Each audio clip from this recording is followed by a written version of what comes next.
How to use Klarna in stores and online. You can use Klarna Pay in 4 when you're shopping online or in stores. How Klarna works can depend on how you're shopping. To use Klarna online, you can download the Klarna browser extension for Chrome. Once you have the extension installed, you can shop anywhere online. To use the extension when you're ready to check out, you just click the K symbol in the top right-hand corner of your browser window. You'd enter in your debit or credit card information to make the first installment payment and check out. Klarna allows you to create a one-time card to use for online purchases.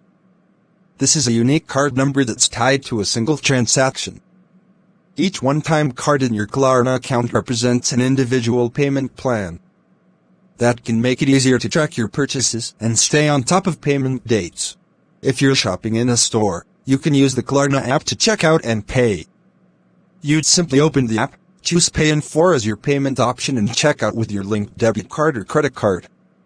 It's just like using your mobile wallet to pay, only you're choosing to buy now, pay later for part of the balance instead of paying it all at once.